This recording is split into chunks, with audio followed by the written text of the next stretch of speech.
Selamat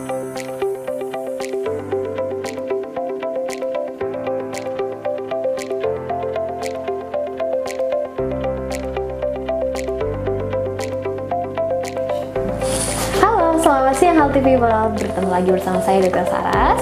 Hari ini kita akan kembali pada acara podcast Bicara Kanker oleh Adiwisada Cancer Center. Nah, hari ini kita sudah kedatangan tamu yang sangat istimewa, yaitu ada Kak Cia Ciali.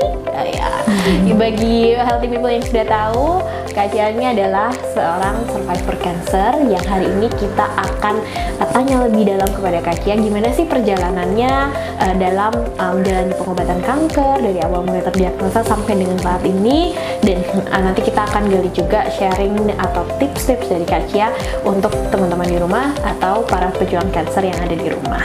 Tuh, kita langsung mulai saja. Halo Kak Cia. Halo Dr. Sarah. Selamat siang. Gimana kondisinya hari ini?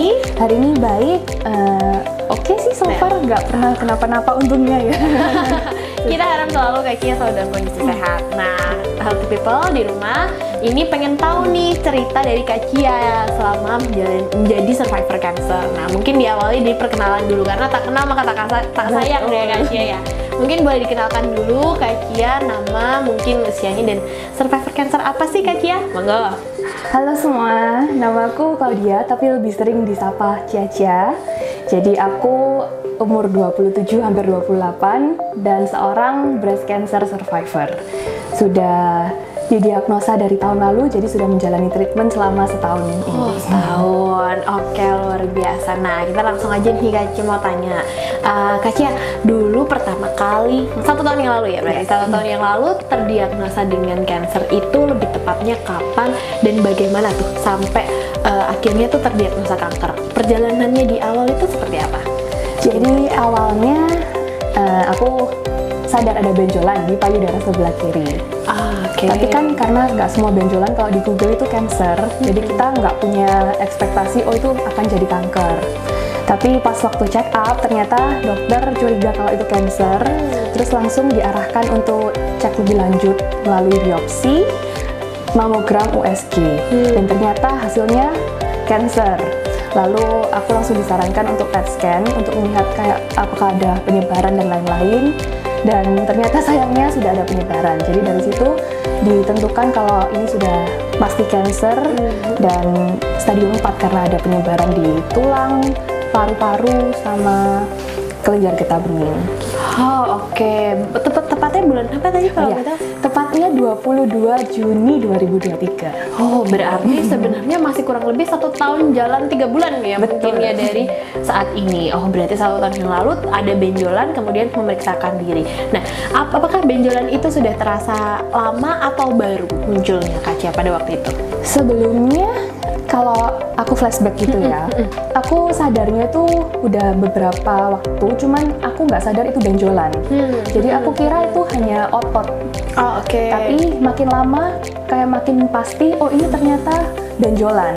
Karena bentuknya kan bukan yang bulat 100% gitu ya dok. Iya. Jadi kan mikirnya, oh ini kayaknya otot. Tapi ternyata itu benjolan, makin lama makin keras, makin terasa, makin terbentuk.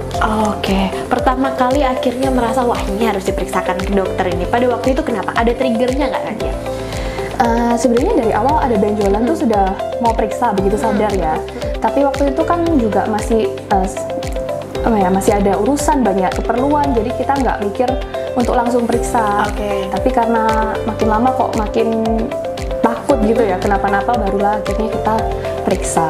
Oh, kira-kira pada waktu itu apakah ukurannya kalau boleh tahu besar atau kecil, atau selama perjalanan itu atau ukurannya segitu-segitu aja gitu aja? Di 2 bulan terakhir sebelum aku sebelum check up itu ukurannya membesar cukup pesat.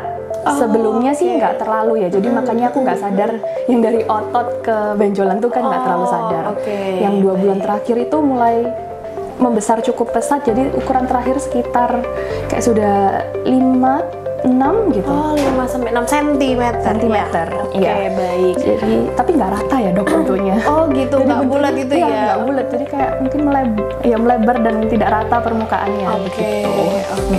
Kalau boleh tahu nih Kak Cia, waktu itu perjalanan dari mulai awalnya memeriksakan diri pertama kali ke dokter sampai akhirnya mendengar diagnosa cancer itu waktunya berapa lama? Cepat nggak tuh?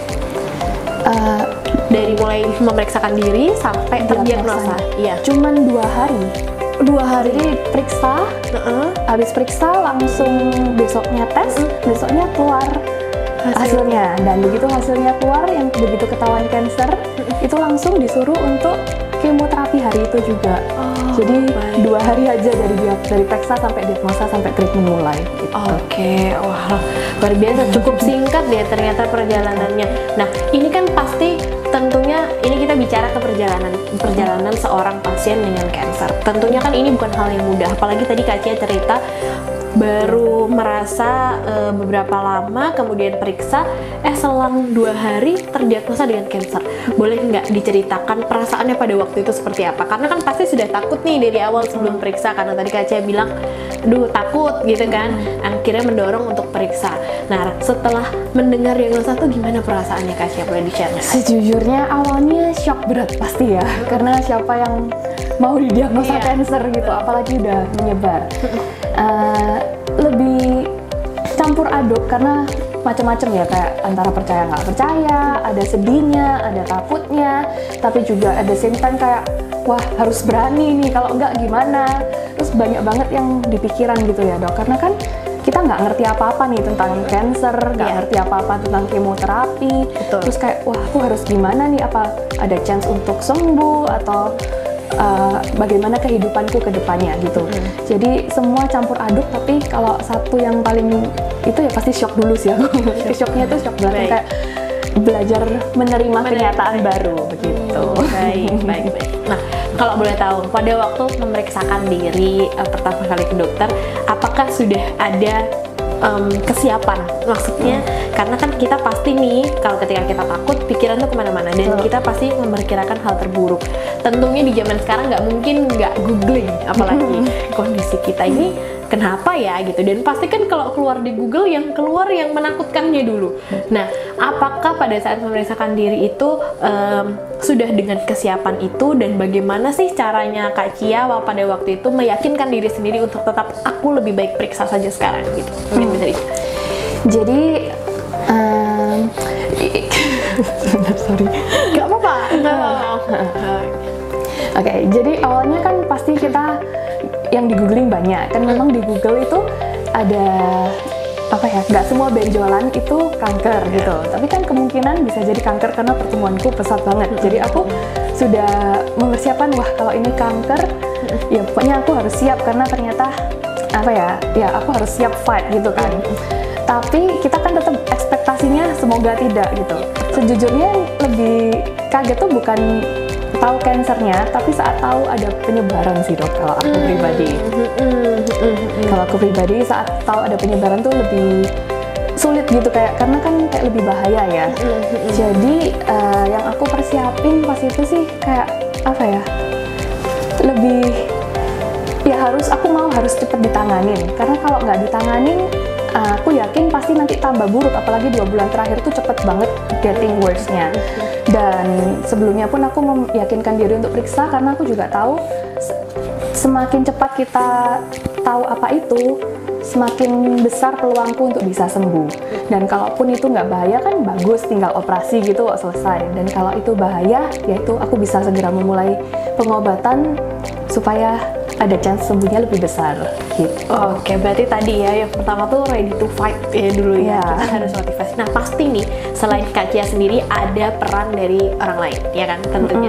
Siapa kalau boleh tahu yang waktu itu mendampingi, memberikan support secara terus-menerus kepada Kak Cia sehingga akhirnya yakin nih kalau aku mau berjuang melawan kanker yang sedang ada di dalam tubuh. Jadi yang menemani aku waktu check up saat itu adalah keluarga. Jadi ada papa dan mama saat itu juga mendampingin. Jadi mereka di sana ikut mendengar diagnosa, ikut sama-sama shocknya sama aku. Mama juga pas itu sedih sampai mewek-mewek gitu ya. Nangis ya. Iya.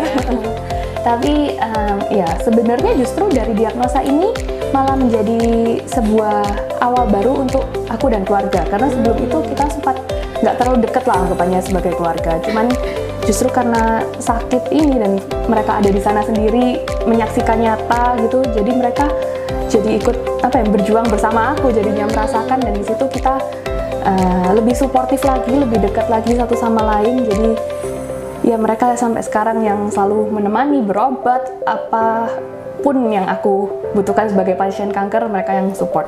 Wah, luar biasa, benar sekali. Pastinya dukungan keluarga dan orang terdekat itu yang memotivasi dan bisa mendorong kita ya untuk terus berjuang. Nah, itu kita tadi bicara mengenai di awal terdiagnosa. Nah, kemudian perjalanannya dari mulai terdiagnosa sampai dengan saat ini itu gimana Kak Cia? Mungkin boleh disebutkan, mungkin sudah menjalani kemo kah, berapa kali, kemudian mungkin pernah operasi atau apa yang sudah dijalani?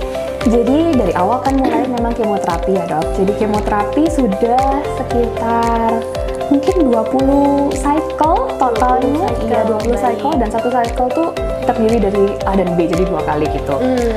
Lalu sudah operasi mastektomi, pengangkatan payudara Januari 2024 kemarin.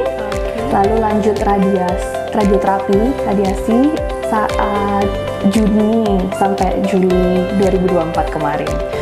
Ya, jadi sekarang tetap lanjut kemoterapi. Kemoterapi, oke. Dan ini apakah akan dijalani selama berapa lama? Mungkin Kak Cia tahu nggak, diinfokan nggak sama dokternya? Sejujurnya nggak tahu bakal sampai kapan, tapi dokter selalu bilang kita menentukan treatment based on result.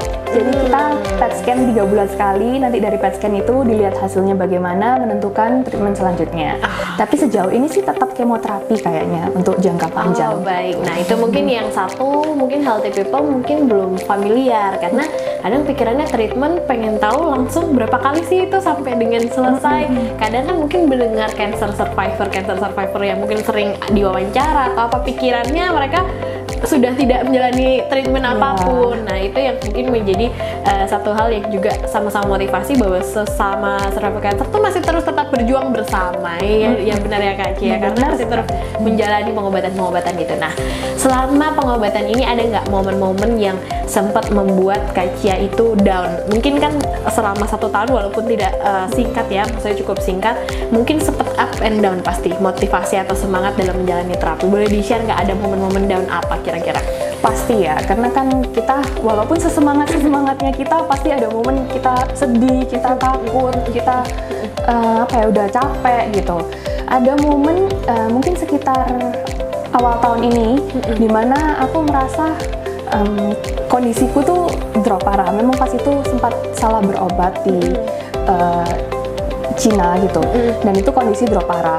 Dan di sana sering melihat kayak survivor yang lain gitu, di jangka waktu yang kurang lebih 6 bulan sampai setahun gitu, kok sudah kondisinya makin baik gitu. Sedangkan aku kok udah hampir setahun kok malah gini gitu. Jadi tuh berpikir kayak, wah yang lain enak ya, treatmentnya udah hampir selesai atau malah udah selesai, udah remisi.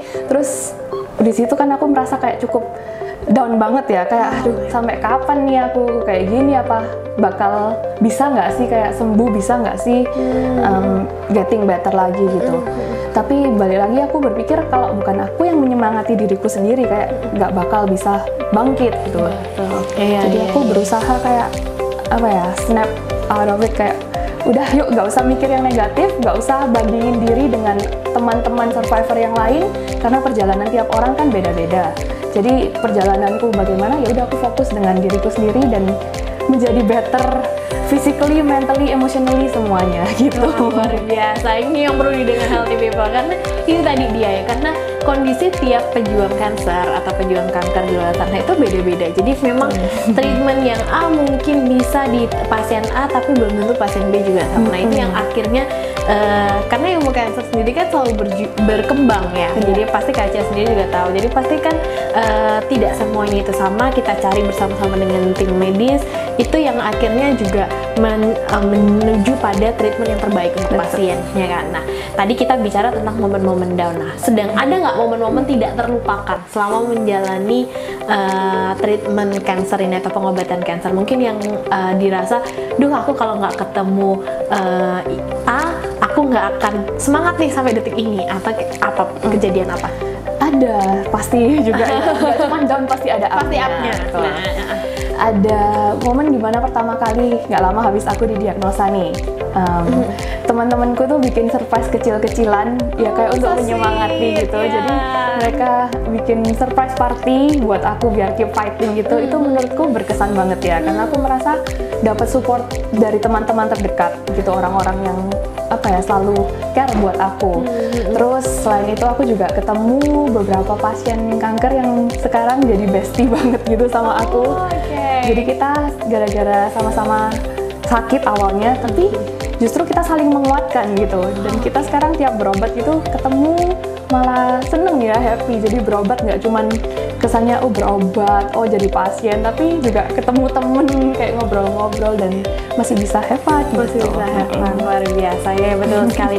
Wah, itu berarti menarik ya sebetulnya, bagaimana biasanya nih beberapa orang dengan diagnosa kanker itu sangat takut untuk membagikan ceritanya atau membagikan bagaimana kondisinya ke teman-teman, ke mungkin rekan kerja ataupun ke orang-orang lain di luar keluarga, karena mereka takut sering ada justifikasi dari orang-orang yang tidak memahami kondisinya. Nah, mungkin nih Kak Cia bisa share mungkin apa sih tipsnya ketika kita berhadapan dengan kondisi cancer dan menjadi seseorang di dalam komunitas. Maksudnya di dalam komunitas artinya di lingkungan sekolah kah, di lingkungan kerja kah, yang tidak mungkin nih orang-orang tuh nggak tahu kita punya cancer. Kita mungkin bisa dibagikan tipsnya.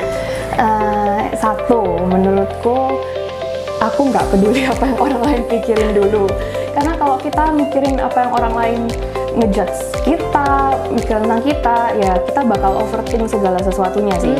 Dan aku merasa kan ujung-ujungnya nanti orang juga bakal tahu, cuman masalah waktu aja. Misal worst case scenario ya dok, misal nih kita sampai meninggal, pasti orang juga ujung-ujungnya tahu kita kena cancer gitu. Jadi ngapain harus aku sembunyiin kayak itu sebuah aib atau tabu gitu. Karena justru aku merasa dengan aku open publicly, aku bisa jadi diriku sendiri seutuhnya, dan itu malah bikin aku lebih semangat menjalani hari-hariku. Wow, luar biasa. Ini point of view yang sangat menarik untuk healthy people di rumah. Benar sekali. Terus ada tips lain nggak Kak Cia selain itu? Mungkin selain nggak mendengarkan berarti omongan-omongan yang negatif, ada tips lain nggak mungkin? Nah, selain itu, kalau aku pribadi aja, aku dengan cerita kayak maksudnya tentang aku kena cancer dan lain sebagainya, kan aku ada Instagram yang aku sering share-share tentang ini ya, perjalanan cancerku. Aku tuh bertemu dengan banyak pejuang lainnya juga, pejuang cancer lainnya. Dan di situ tuh justru berbagi informasi dan berbagi pengalaman. Di situ aku mendapatkan banyak info baru yang mungkin aku nggak ngerti kalau aku nggak share itu. Jadi dari situ aku merasa, kok justru banyak untungnya ya dibanding ruginya kalau ternyata orang tahu aku cancer, karena aku bertemu dengan pasien-pasien lain yang kita yaitu saling share info, saling menguatkan, banyak info penting yang aku merasa aku dapat dari sana. Wah, luar biasa, benar sekali. Ini mungkin jadi insight baru ya untuk healthy people di rumah, bahwa kadang kita harus melihat apa sih positifnya, dan ketika itu mungkin dampak positifnya atau manfaatnya lebih besar mungkin dirasa untuk kita sendiri, terutama dalam motivasi dan semangat kita, mungkin itu bisa dijalani ya, sebagai tadi nambah teman, nambah informasi, luar biasa.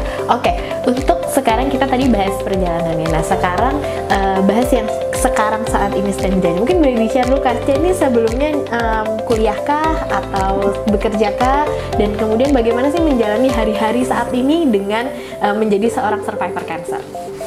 Sekarang udah bekerja, kerjanya untungnya lumayan fleksibel karena seorang makeup artist.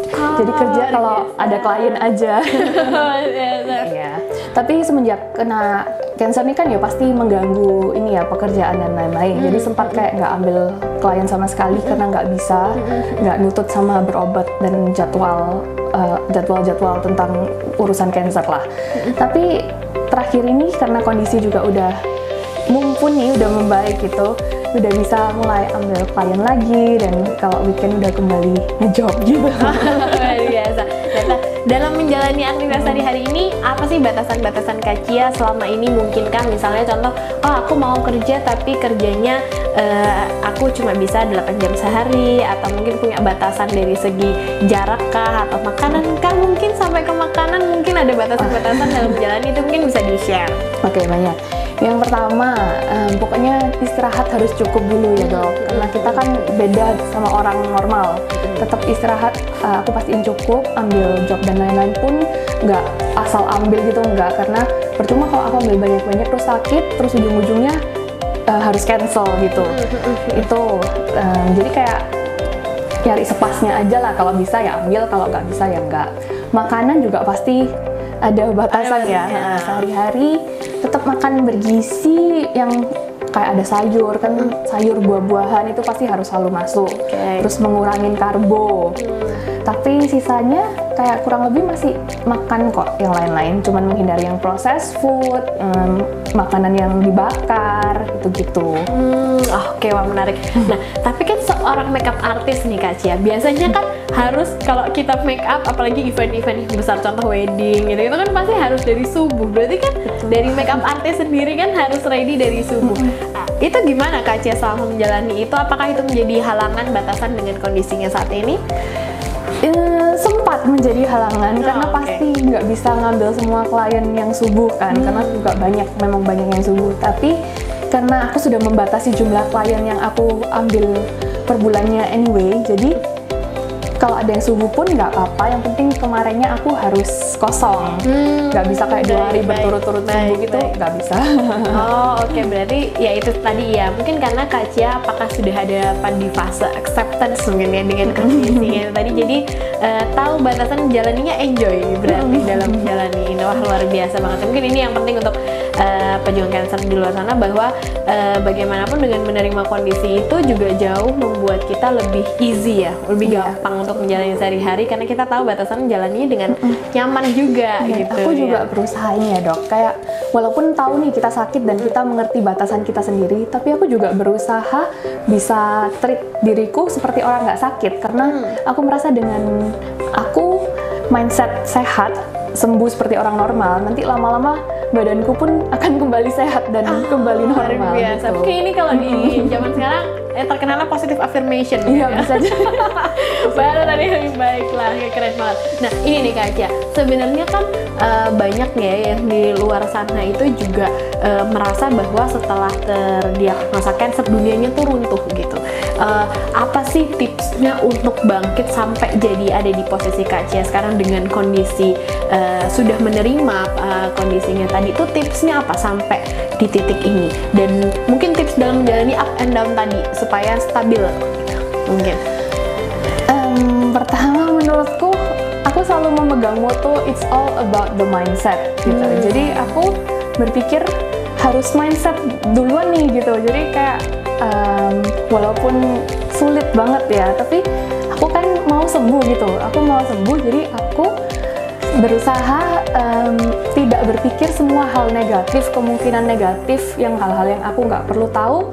Contoh nih, kan kadang ada orang yang nanya, aduh aku punya waktu berapa lama lagi atau apa. Aku nggak pernah nanya hal seperti itu sih, kayak aku pikir yang positif aja gitu. Pokoknya aku bilang ke diriku sendiri, aku mau fight gitu. Dan karena memang aku sebenarnya tipe orang yang suka tantangan ya, justru aku merasa ini tantangan gitu. Wah, aku harus bisa mengalahkan penyakit ini gitu. Jadi memotivasi diri sendiri dengan cara yang aku bisa. Tiap orang kan beda-beda ya, tapi carilah hal yang memotivasi kalian masing-masing untuk yaitu bisa fight this gitu. Wah, luar biasa. Nah, berkaitan dengan hal tadi, kadang ada apa ya, mungkin lebih ke demotivasi dari orang-orang sekitar ya, yang antara demotivasi atau memandang sesuatu hal yang terjadi dengan cancer itu hal yang perlu dikasihani.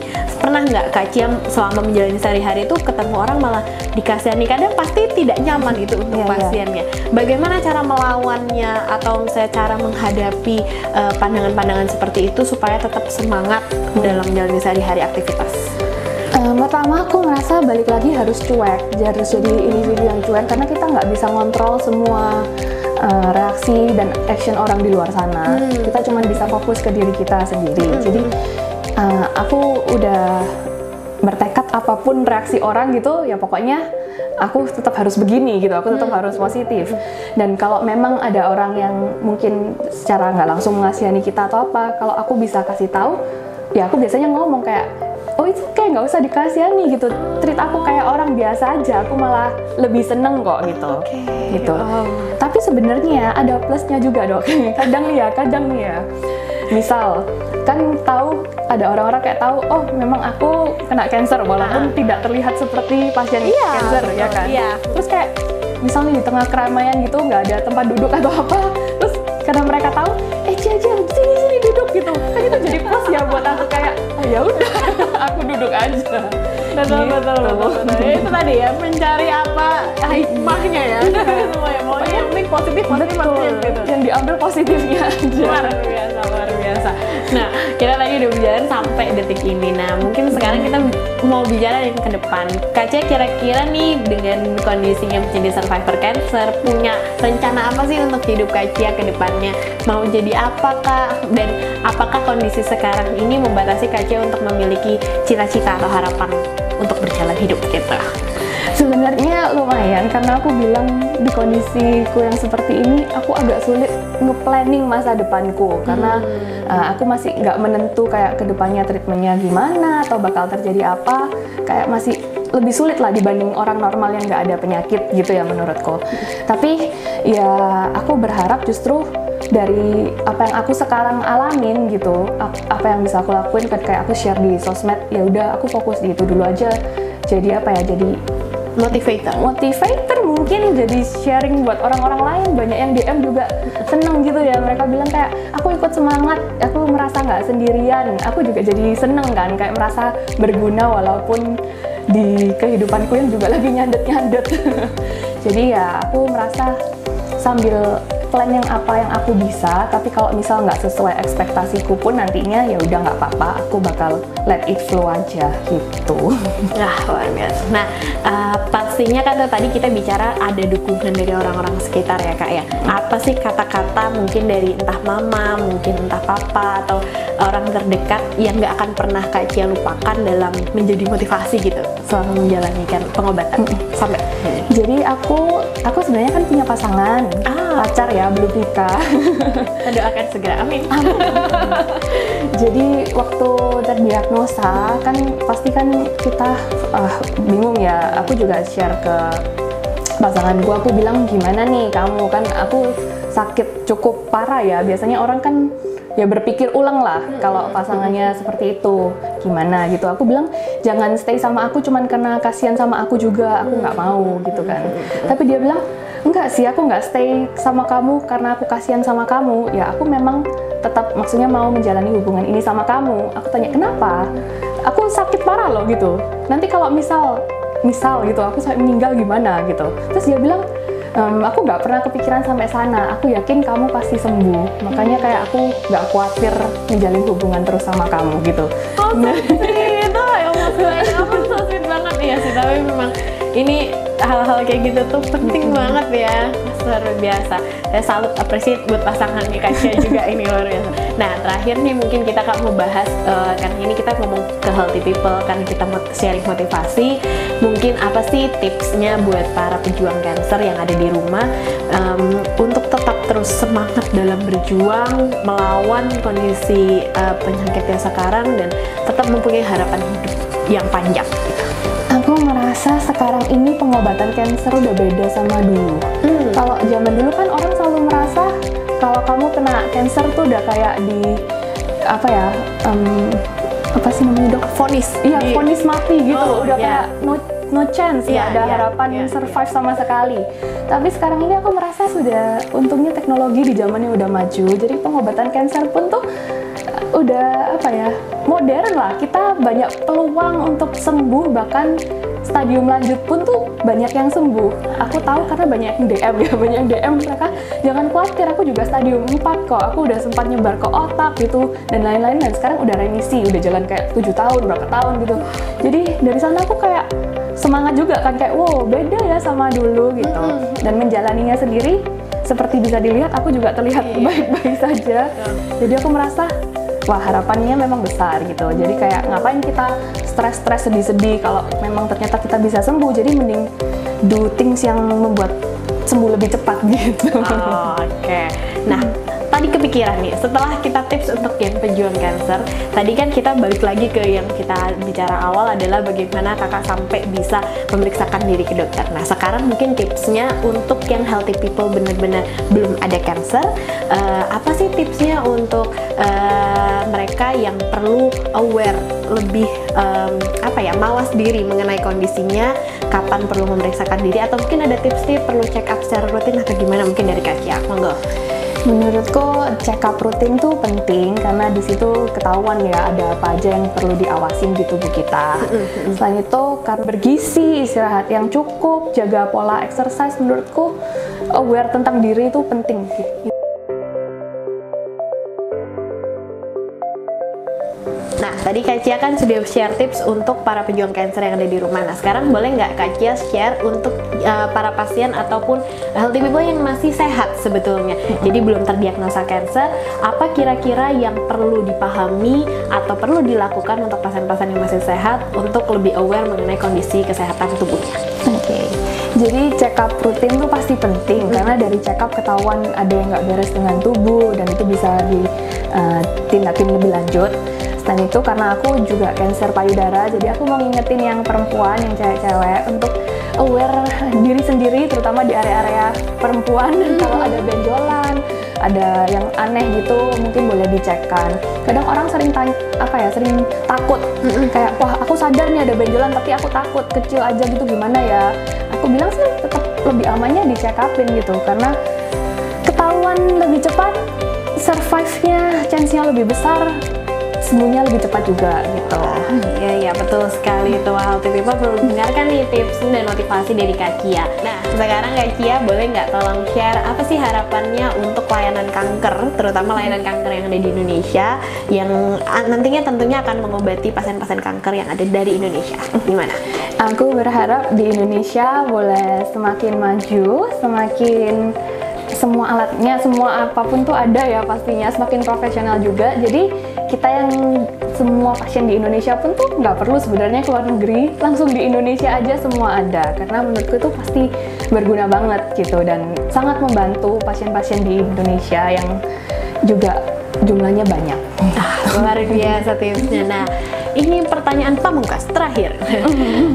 Melihat Kak Cia ini kan kita kayak ikut sebagai tim medis ini ikut semangat tentunya, motivasi karena ada terbukti pasien dengan cancer yang survive sampai saat ini merayakan hari-harinya dengan penuh excitement, kesenangan setiap hari atau kemenangan-kemenangan kecil ya kan.